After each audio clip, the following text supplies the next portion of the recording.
Nós temos uma visita hoje aqui, que ele veio todo sem roupa de crente, tudo. Acho que ele tá até com uma blusa. Essa blusa do Bruno é sua? É uma blusa sua? O Montiago tá com a blusa do Bruno. Você imagina você vestir um macacão de batismo no microfone desse aqui? É só Deus. O Montiago tá aqui hoje, passou para nos acompanhar no culto. Não quer aparecer, porque ele é muito bonito, ficou famoso e não quer mais saber. Como que é o nome do canal lá, Tiagão? Tiago de Pobre Silva CCA, que é o Tiago sem H, Tiago. Tiago Silva CCA, é o canal do YouTube do irmão Tiago, lá precisa dar uma bombada nele, para ele começar a fazer bastante live, começar a fazer transmissão ao vivo também de Santo Amaro, certo? Tiago Silva CCA, busca aí no YouTube, já se inscreve, ativa a notificação. Irmão Tiago, estou achando que só hoje vai aumentar uns 500 inscritos lá. Se não for 500, vai ser 2 ou 3, mas que vai... É por causa do ar, né? É porque aí fica frio. Aqui fica quente. Santo Deus. Tá bom, Tiago Silva CCA. Não garanto que tenha coisa boa, mas o irmão é gente boa. Vai receber a Irmandade com alegria lá. Vai sim, se Deus quiser. Quer falar alguma coisa, irmão Bruno? Quer aparecer para a Irmandade? Então tá bom. Vamos ler, irmãos, a palavra de Deus no primeiro livro do profeta Samuel, no capítulo 2, onde fala aqui o Cântico de Ana. 1 Samuel, capítulo 2. Glória a Deus. Mas dá para você orar mesmo sem aparecer. Você arruma um microfone para ele aí, Bruno? Tem um sobrando aí? Então pega esse meu aqui, na hora de orar. Ele não precisa aparecer na live, que é para não espantar os freguês. 1 Samuel, capítulo 2. Não, verso 1. Não precisa pôr verso, não. Irmão Tiago, você precisa ver o dia que eu falei Coríntios aqui, e ele foi procurar no Google como é que escrevia Coríntios. Acho que ele escrevia que você ia escrever Coríntios com TH, não ia?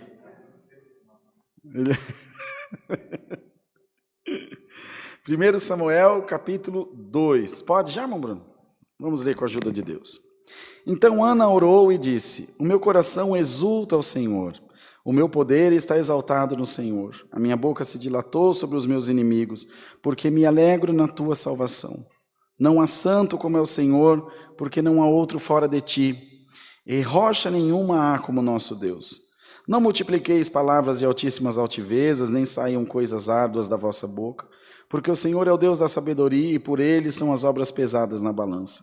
O arco dos fortes foi quebrado, e os que tropeçavam foram cingidos de força. Os que antes eram fartos se alugaram por pão, mas agora cessaram os que eram famintos. Até a estéril teve 7 filhos, e a que tinha muitos filhos enfraqueceu.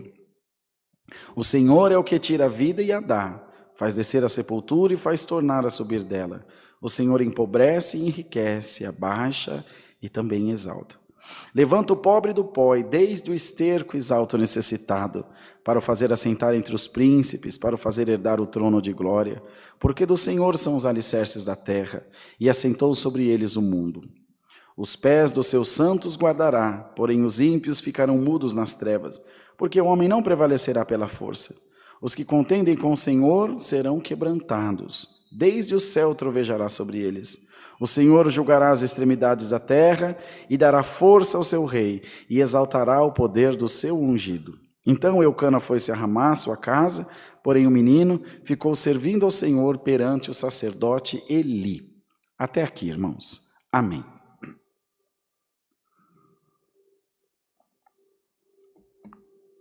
Como mudou a vida dessa mulher de um capítulo para o outro, né? Se a gente lê o primeiro livro aqui, primeiro capítulo do 1 Samuel, no verso 9, diz: Ana roga a Deus que lhe dê um filho. De uma mulher amargurada, né? Quando os irmãos puderem ler lá, vocês poderão notar. Uma mulher amargurada, entristecida, ultrajada pela vida, se sentindo a pior das pessoas, porque ela queria ter um filho e não podia, e a sociedade encurtia e colocava essa responsabilidade na mulher, que além dela ter a obrigação de gerar, é como se fosse obrigação dela gerar filhos homens ainda. Era um absurdo, mas era o contexto da época. Então ela tinha uma cobrança social, ela tinha uma cobrança familiar, ela tinha uma cobrança pessoal, uma insatisfação pessoal, que ela então aceitava para si aquele jugo, aquele peso, E sentia-se então a pior das pessoas. É só a gente ler o texto e vai ver como ela estava amargurada de espírito. E ela mesma confessou ao sacerdote ali: eu sou uma mulher amargurada de espírito, da multidão dos meus desgostos eu tenho falado com Deus até agora. Então ela reconhecia essa amargura, essa tristeza. Até que no momento, a palavra de Deus, o Espírito de Deus mudou a sua história, mudou todo aquele contexto de tristeza, de humilhação, de estar subjugada, de estar inferiorizada, para um contexto de paz, de vitória, de portas abertas, de alegria. Parece ser pouco tempo, mas o cântico veio quando o menino já era grande. Não foi quando ela engravidou, não foi quando ela teve o bebê, não foi quando o neném mamou pela primeira vez ou pela última. O cântico veio quando ela foi deixar o menino para servir a Deus junto com o sacerdote. Ele tinha 7 anos, né? Era mocinho grande já. Quando ela foi levada para lá. Quando o menino foi levado para lá. Amados irmãos, nem sempre o cântico de vitória nasce na hora que a gente quer. Leva um tempo. Demora, demanda algum tempo. Aliás, se tudo que nós quiséssemos acontecesse na hora que a gente quer, não precisava de fé. Era só jogar pozinho de pirlim-pim-pim e as coisas aconteciam. Seria bom, talvez não bom para a salvação. Você quer o microfone? Quer esse aqui? O que ele veio fazer aqui então? Ah, ele vai... Mas por quê? Não, ele ora aqui comigo, não tem problema não.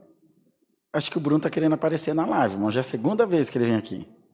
Então, não tem problema, mesmo sem interno, pode ir aqui, não tem problema.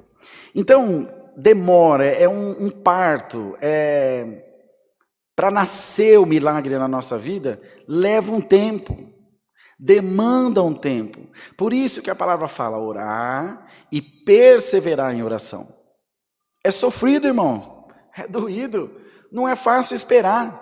E a igreja tem um papel fundamental nisso. A igreja, a instituição, igreja, CNPJ, entra aqui, Deus seja louvado, cantam de pé, 2 sentados. A igreja, a instituição, igreja tem um papel fundamental nisso.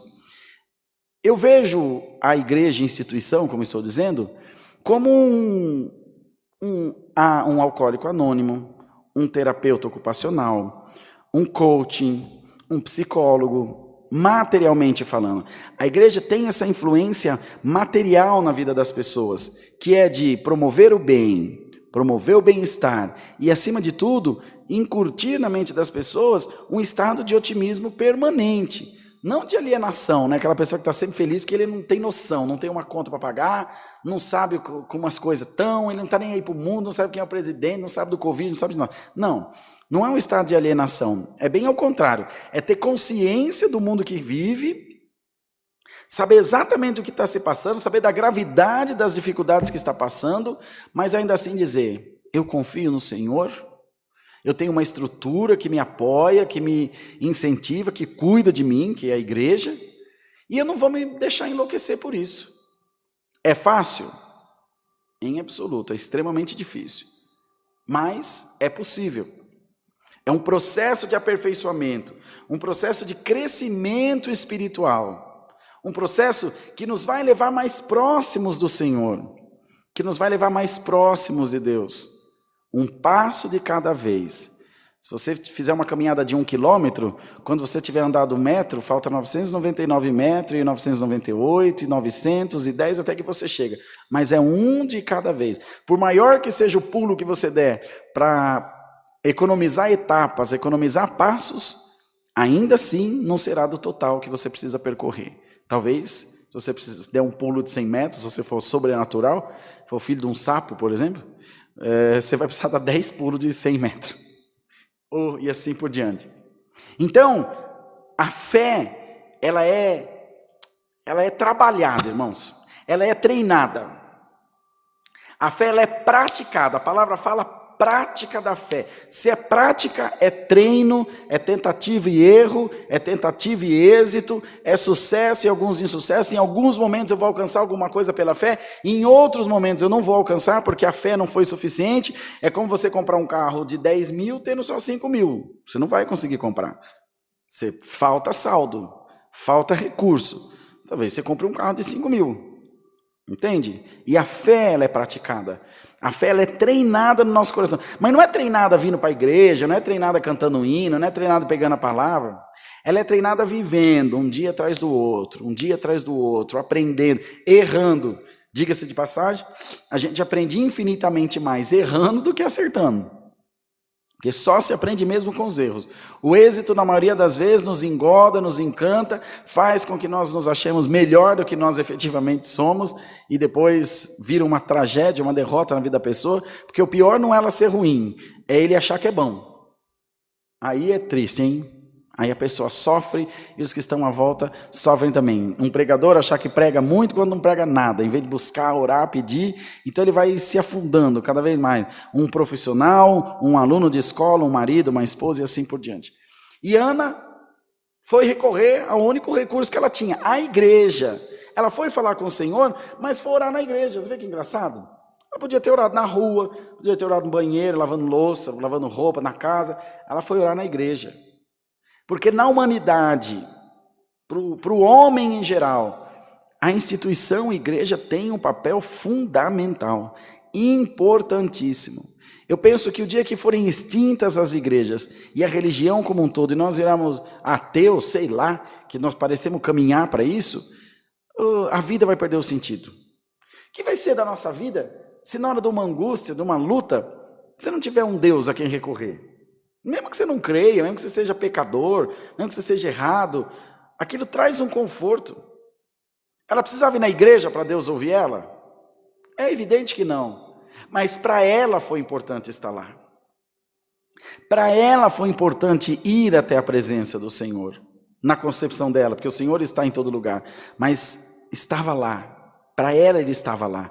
Ela precisava daquela referência. A nossa fé precisa de gatilhos, de botõezinhos.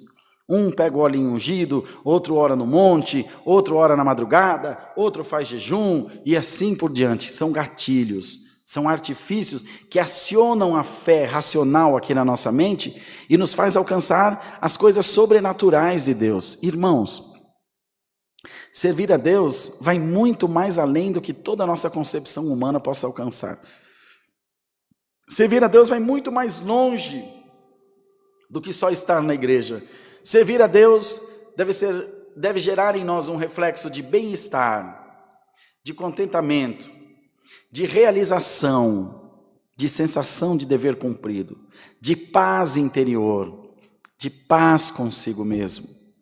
Quantos e quantos irmãos e irmãs atribulados e atribuladas que nós encontramos, sofrendo de depressão, sofrendo das síndromes mais diversas, sofrendo de um casamento fracassado, sofrendo de um não contentamento, um descontentamento na sua vida profissional, na sua vida pessoal, com as escolhas da sua vida pessoal, vivendo de acordo a um estereótipo que a sociedade prega, mas não é aquilo que ele acredita, então vai virando uma inconformidade, você não cabe no mundo, você não cabe no contexto que o mundo propõe para você, então você não é feliz consigo mesmo. A fé tem esse propósito também, glória ao nome santo do Senhor. A fé tem essa função também. Por quê, irmão? Porque quando eu acredito que eu estou no lugar certo, acredito piamente naquilo, que eu estou no lugar certo, na hora certa, fazendo a coisa certa, eu tenho paz, eu estou tranquilo, não me importa se o da esquerda ou da direita acreditam, entendem, acha bonito ou feio, eu acredito. Tem um ditado que diz que a consciência vale por 1000 testemunhas. A nossa consciência passa no crivo da nossa fé, do que é certo, do que é errado. A fé me dá uma diretriz de certo e errado. A fé me dá um norte, um orientador para andar em caminhos de retidão, para andar em caminhos de paz, para andar em caminhos de obediência diante da palavra de Deus. E quando eu assimilo isso dentro de mim, eu consigo de uma vez por toda ter paz comigo mesmo. Por várias vezes Deus tem mandado a palavra falando sobre isso, porque o povo de Deus, irmão, tem sido um povo atribulado, um povo atormentado por pensamentos ruins, um povo atormentado por dúvidas, de onde deveria partir sempre a certeza da fé, a certeza da graça, a certeza do dever cumprido, a certeza de estar diante de Deus.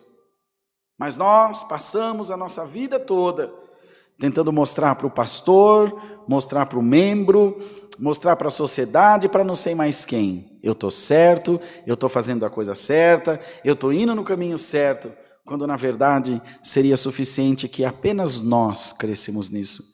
Seria suficiente que apenas nós entregássemos a nossa vida a esse propósito. Que nessa noite, irmão, você encontre a paz interior em nome do Senhor Jesus. Não tenha medo das novidades que a vida te trouxer. Não tenha medo das mudanças, dos novos ares que a vida te trouxer.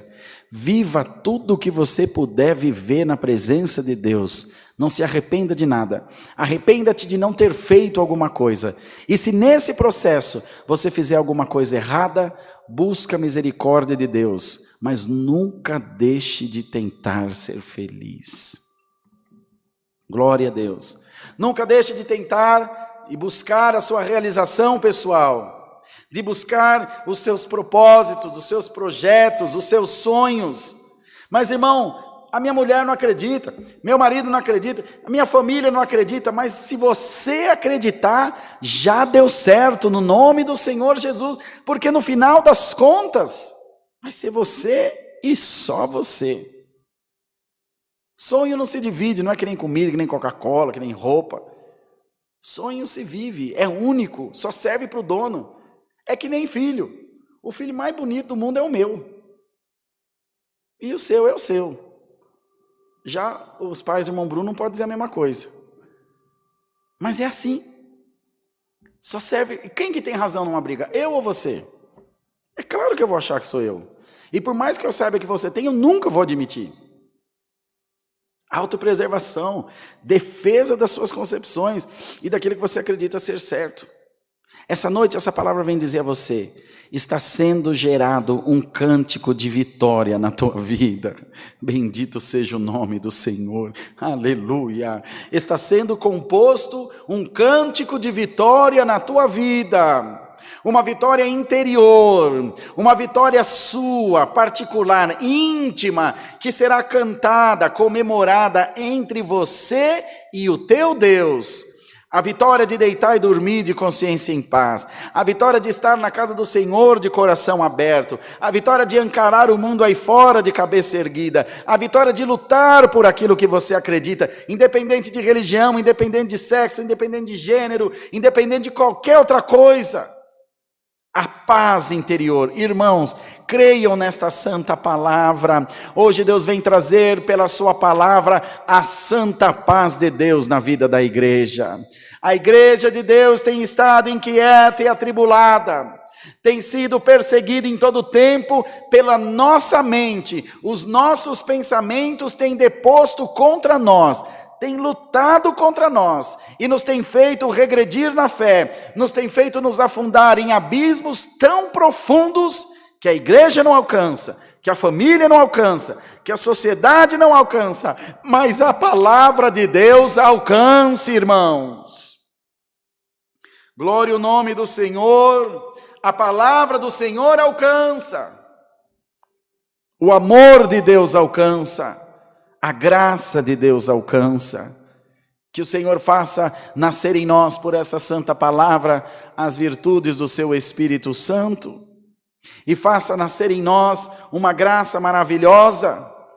Faça voltar o brilho aos nossos olhos, o sorriso nos nossos lábios. Que nós levantemos a nossa cabeça, aprumemos, deixemos nossa coluna ereta para cima e digamos: Senhor, eu confio em Ti, eu confio no Teu poder, eu posso todas as coisas naquele que me fortalece. Eu sei que não é força minha, eu sei que não é condição minha, Senhor, eu sei que vem tudo de Deus para a minha vida. E fazendo assim, irmão, tu serás como Ana, da humilhação a exaltação, do esquecimento à lembrança de Deus e, acima de tudo, a realização pessoal, individual, a graça de Deus derramada sobre si, o amor de Deus manifesto na sua vida, A força de Deus brotando do íntimo do teu ser, te impelindo a continuar, te levando para frente, te dando novos horizontes, fazendo nascer novos projetos na sua mente, te animando, te encorajando.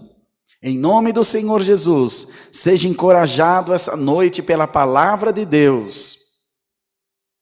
Seja encorajada pela palavra do Senhor. E siga os teus planos até o fim. Viva os teus sonhos até o fim. Se der errado, começa de novo. E se der errado de novo, começa de novo. Até você conseguir o que você quer. Tentativa e êxito, tentativa e êxito, tentativa e êxito. Uma hora vai ser tentativa e acerto. Isso chama-se perseverar. Isso chama-se acreditar no Senhor. Isso chama acreditar na palavra do Senhor. E que com isso, nós possamos, acima de tudo, nos sentir em paz diante de Deus. E crendo em dias melhores, que não virão, que já chegaram na nossa vida. É a palavra, Deus seja sempre louvado. Amém. Você quer orar naquele ali ou quer aqui? Como é? No escondidinho? Você abre para ele lá, Brunão? Então tá bom. Hein? Você quer saber o quê? Você quer vir cantar aqui com igual a Moília?